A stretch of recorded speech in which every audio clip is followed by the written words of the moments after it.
Positive Spin, presenting Positive News. Positive, innovative, and solution-oriented news from around the world. We must globally warm our hearts and change the climate of our souls and realize that we are not apart from nature, we are a part of nature, and to betray nature is to betray On today's program, we'll view rapper and activist Prince EA's video presentation, Dear Future Generations, Sorry. So we believe that storytelling is the first way to make peace between people. And we'll learn about the Peacemaker Corps' program to empower youth to become actively involved in peacemaking. Which was, instead of bringing youth together in workshops, we decided to teach them. At ang ating last topic ay malapit sa puso ko dahil tungkol ito sa mga beking katulad ko. Then we'll see one of the award-winning films from the Peacemaker Corps' annual Peace in the Streets Global Film Festival. And these established, accomplished artists would come and do their work and show. I bought the house. It was totally a mess. I didn't know until we were in escrow who Agnes Pelton even was. After that, we'll hear Positive Spin's interview with the founders of the Agnes Pelton Society, highlighting the work of this renowned artist. Prince EA is an American rapper and spoken word artist who creates insightful videos about the problems facing our world. In the following video, he offers an apology letter to future generations entitled, Dear Future Generations, Sorry.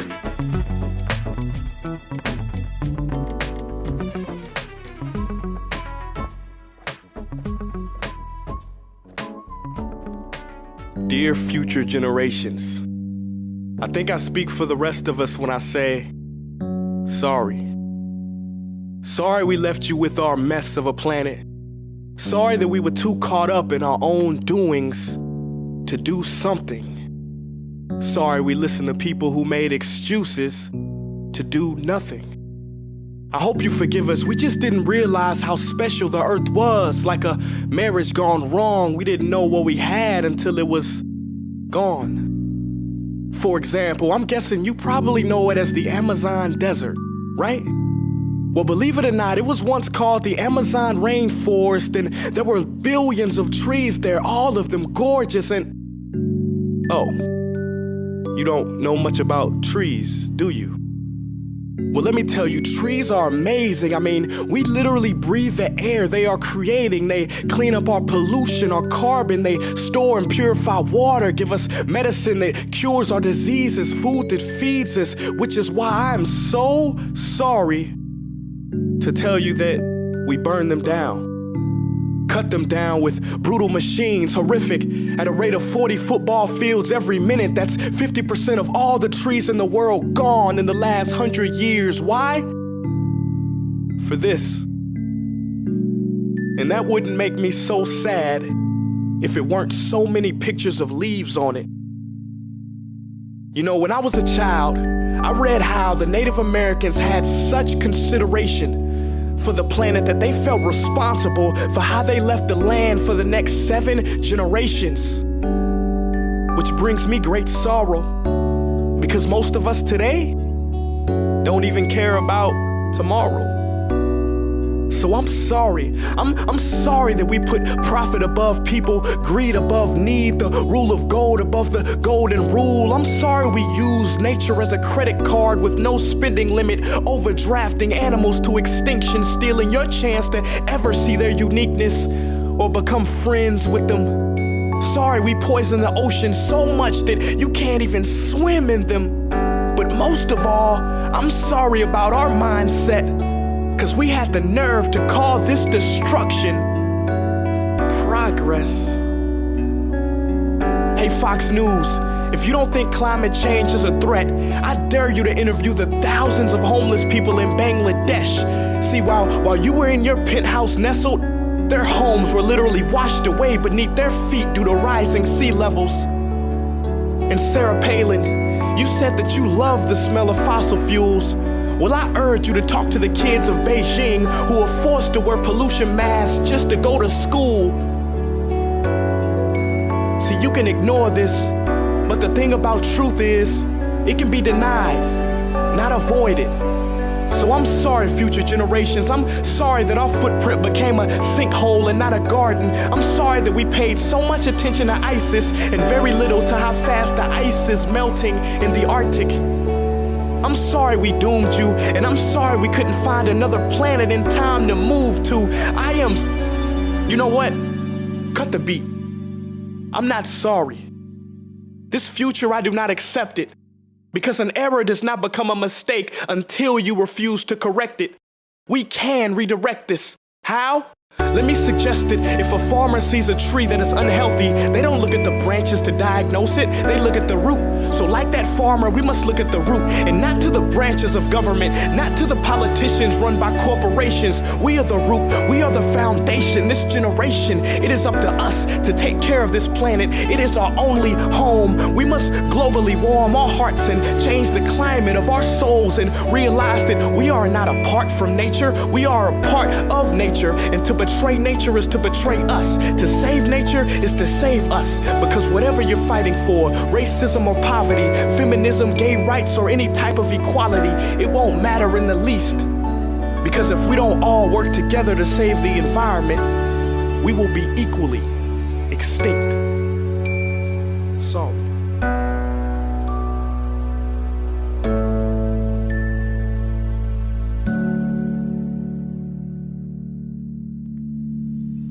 Hey guys, for the past several weeks, I've been here in Africa, the heart of Africa, witnessing the horrific destruction of the rainforest, which inspired me to write this piece. Why are forests being destroyed at such an enormous rate? For this. Today we live in a world where destroying trees makes you money. So what can we, normal people, do about it? One way to directly fight the destruction is to stand for trees. By standing for trees, not only can you save the lives of trees, help forest communities, and protect the rights of animals to live in their homes, but you will also balance the amount of pollution that you yourself give off with your everyday activities, making you a part of the solution and not the problem. This is the option that I chose. But whatever way that you choose to stand for trees, do it. Because a wise man once said, when the rivers are all dried up and the trees cut down, man will then realize that he will not be able to eat money.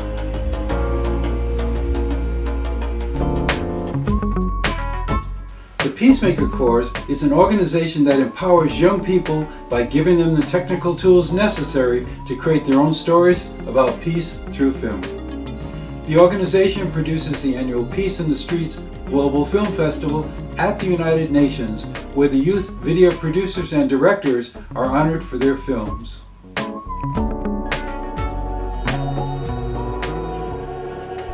We're here with Carole Crunchman, who is the founder and president of the Peacemakers Corps, founded 22 years ago at the United Nations.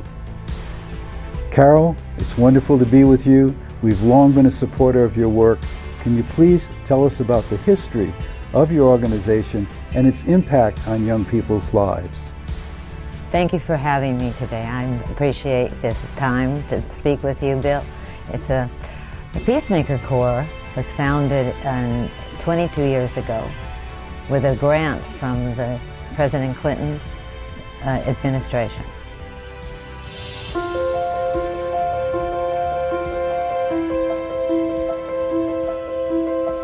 I'm Carole Sumner Crutchman. At the United Nations 17 years ago, I founded the Peacemaker Corps, a non-for-profit organization whose mission is to teach peace and tolerance education among the youths of the world. PCA developed and uses our unique restorative justice workshops to educate the youths how to use words instead of violence to solve a problem. Ambassador Agrel Chaudhry, our mentor, wanted to create a global platform for youths at the United Nations to share their ideas to bring peace into their lives. Former UNESCO Secretary General Federico Mayor and I created a worldwide movement using a film festival for global kids under the age of 18 to tell their stories. The festival started with a calling all filmmakers to send a video to our website, psgff.com, encouraging them to produce a film which delivers their message of peace. A prestigious international jury panel was formed to pick the winners. These incredible winners are invited to the United Nations headquarters in New York City.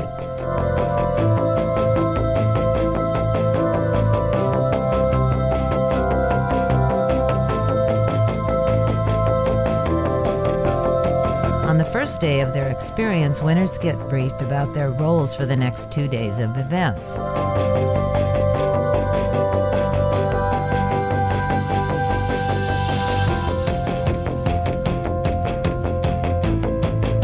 Ambassador Chowdhury and myself discussed their ongoing involvement for a peace and a nonviolent world. So we believe that storytelling is the first way to make peace between people. The Peacemaker Corps took a turn that had to do with the 21st century, which was instead of bringing youth together in workshops, we decided to teach them how to use technology to make a video about how they'd make peace in the streets. And that film festival, which started, we're going in our 6th year, has brought films from 21 countries and 6 continents, all done by youths under the age of 18. And what we've done is we've separated it into 3 age categories: 8 years and under, 9 to 13, and then 14 to 18. And we're very excited to announce right here that we've now reconnected with the Simon Youth Foundation, celebrating our 20th anniversary together with them this year, 2019. And they're opening the door to the film festival to all 35 schools that they now have, plus the 5 new ones they're going to be developing this year, which will allow youth 16 to 18 to make videos about peace in the street, and the adults who are taking the courses to get their high school diploma will become the mentors. This is very important that we put together the intergenerational opportunities so that the youth and the adults can work together to make the films and understand what does peace in the street mean to each individual person in the world. We understand that you've been working with the UN for a long time and producing events at the UN, including the Tolerance Awards and now the Art of Peace Awards. Can you please tell us a little bit about that? The UN, we've been at the UN now for 22 years, but I've been at the United Nations for 30 years, running NGOs, non-governmental organizations. So now the Peacemaker Corps is what it's called, is a non-governmental organization with ECOSOC status. That's the highest status that a non-government organization can have at the UN. For many years we gave the UN Tolerance Award to very famous people, including Gorbachev and Vanessa Williams and celebrities, Dennis Quaid. And now more recently, from the beginning of this century, 2000, we created the Art of Making Peace Award. And it has been given very judiciously. And then in 2016, we launched our Peace in the Street app. And that application, which is on all mobile devices, iPhones, Android devices, BlackBerry, enables us to reach remote areas of the world and also allows us to reach the more first world, where everybody has an app and looks at the palm of their hand. And so we have videos on our app that really come from the cloud. It's cloud-based, it's not, and so you as just a citizen anywhere can download the app for free on the iTunes store or on a Google Play store and see films from all over the world.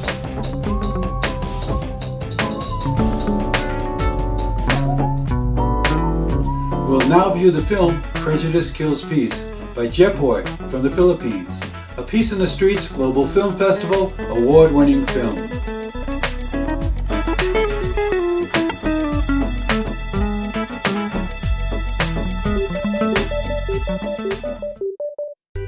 Welcome everyone, and mabuhay! Saan mang panig ng mundo kayo naroroon, Halika at samahan niyo kong talakayin ang mga isyong pangkabataan at para sa kabataan. O kabataan, kabataan, kaya mo may lakas ka na tanging nasa'yo.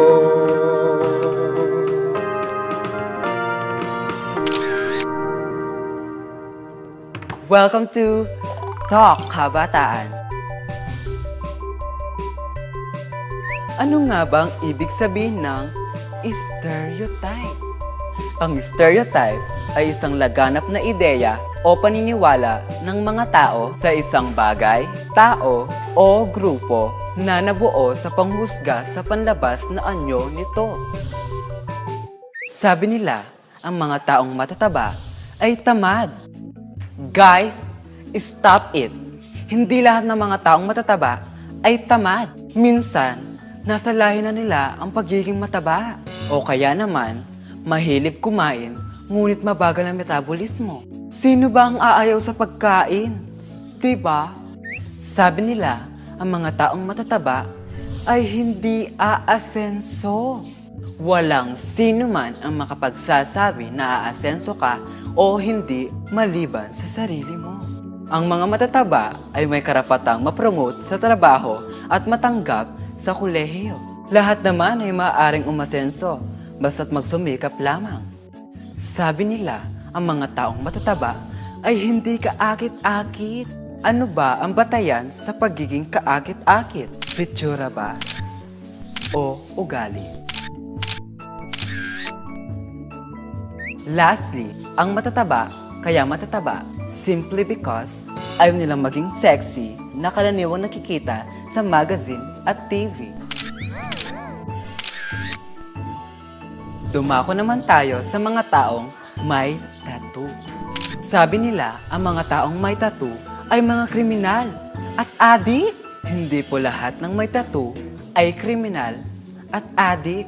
May iba't ibang pakahulugan ang mga tao sa pagpapalagay ng mga tattoo sa kanilang katawan. Para sa ilan, ang tattoo ay sumisimbolo sa kanilang tagumpay, achievements, o mga hindi makakalimutang pangyayari sa kanilang buhay. Para sa mga grupong etniko, lalo na rito sa Pilipinas, ang paglalagay ng tattoo sa kanilang katawan ay bahagi na ng kanilang kultura. Now you know. Isa sa mga sensitibo, ngunit karaniwang stereotype, ay ang stereotype sa mga relihiyon. Sabi nila, ang mga Muslim ay mga terorista. Oh my God! Bakit hindi mabura-bura sa isipan ng mga tao na hindi lahat ng mga Muslim ay terorista? Hindi patas para sa kanila na mabansigan silang mga delikadong tao. Ang aking kaibigan ay isang Muslim at hindi ko kailanman inisip na siya ay isang nakakatakot na terorista. At ang ating last topic ay malapit sa puso ko dahil tungkol ito sa mga beking katulad ko. Sabi nila, ang mga bakla ay immoral, makasalanan at salot sa lipunan. Walang sinuman ang makakapagsabi na immoral at makasalanan ang isang tao. Ang mga bakla ay masisipag at passionate sa kanilang mga trabaho. Madalas, binabatikos nila ang mga bakla dahil ang ideyang ito ay hindi naayon sa kanilang pinaniniwalaang relihiyon. Ngunit alam nyo ba, ang gusto lang naman ng bawat isa, tulad ng LGBT community, ay mamuhay ng tanggap ka sa lipunan. At yan ang mga karaniwang negatibong stereotype na idinidikit sa mga tao. Bukod sa mali ang stereotyping, ito rin ay nakakasakit ng damdamin. Always remember, treat every person like you wanted to be treated. Lahat tayo, nais natin magkaroon ng lugar dito sa mundo na may parehas na karapatan at pagkilala. Isa na namang makabulahang talakayan ang lumipas. Hanggang sa muli, ito ang Talk Kabataan.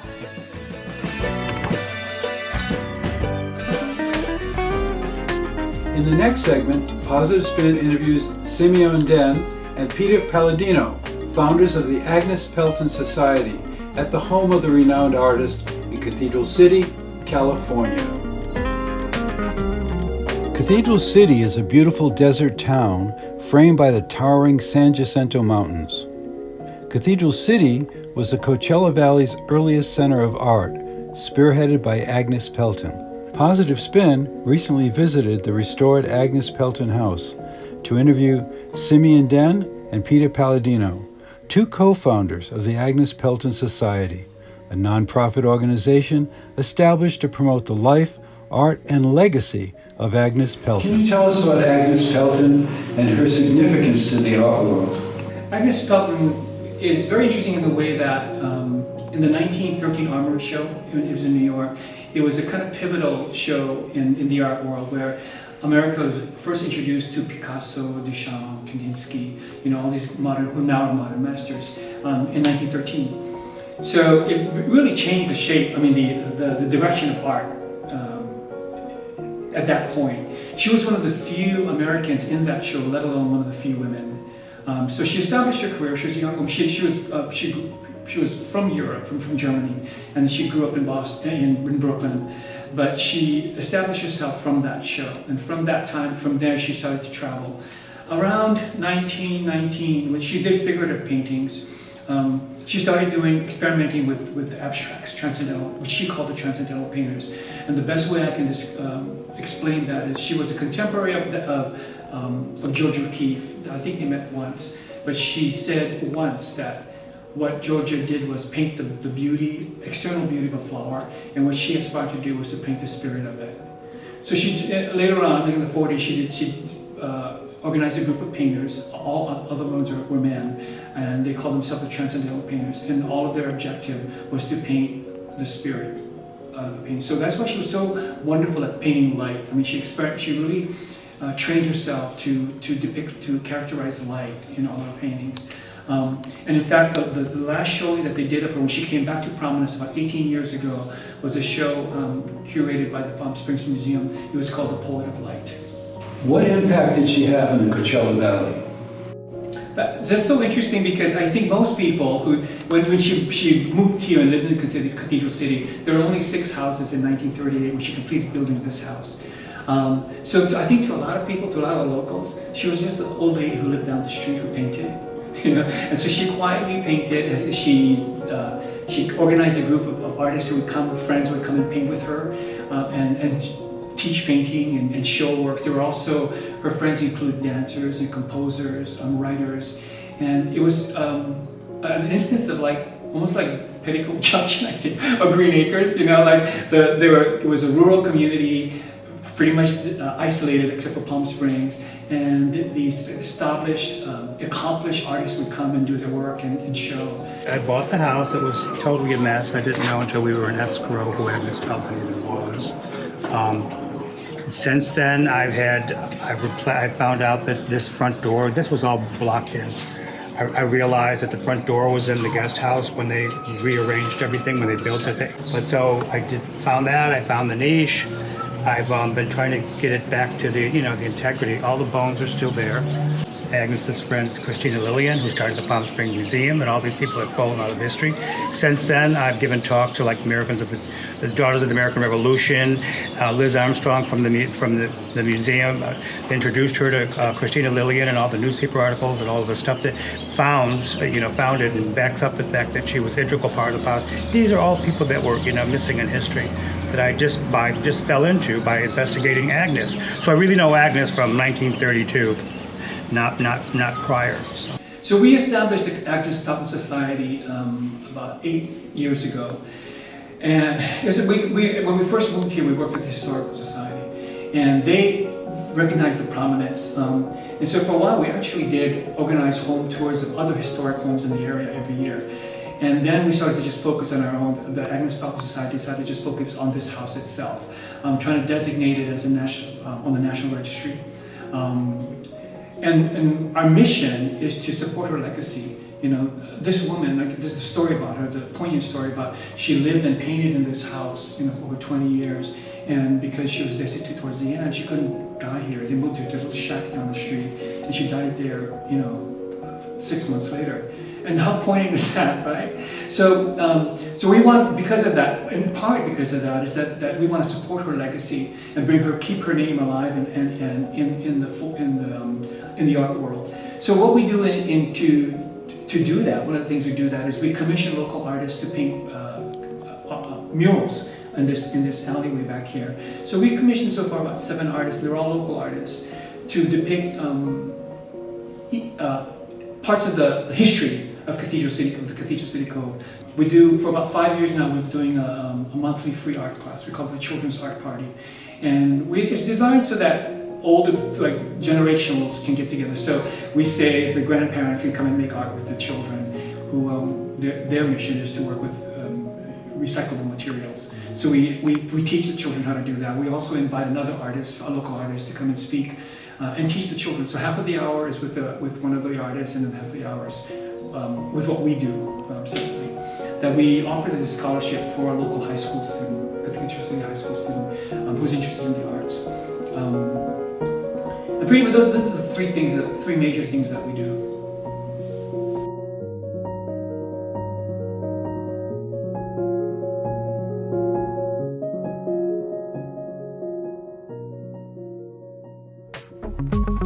Thank you for watching Positive Spin. This show is made possible through the generosity of the Patty and Jack Wright Foundation. Watch us on Free Speech TV. Watch and subscribe to our previous episodes on YouTube. And please, like us on Facebook. I'm Bill McCarthy. Now it's your turn. Inspire, empower your community, create your own positive news.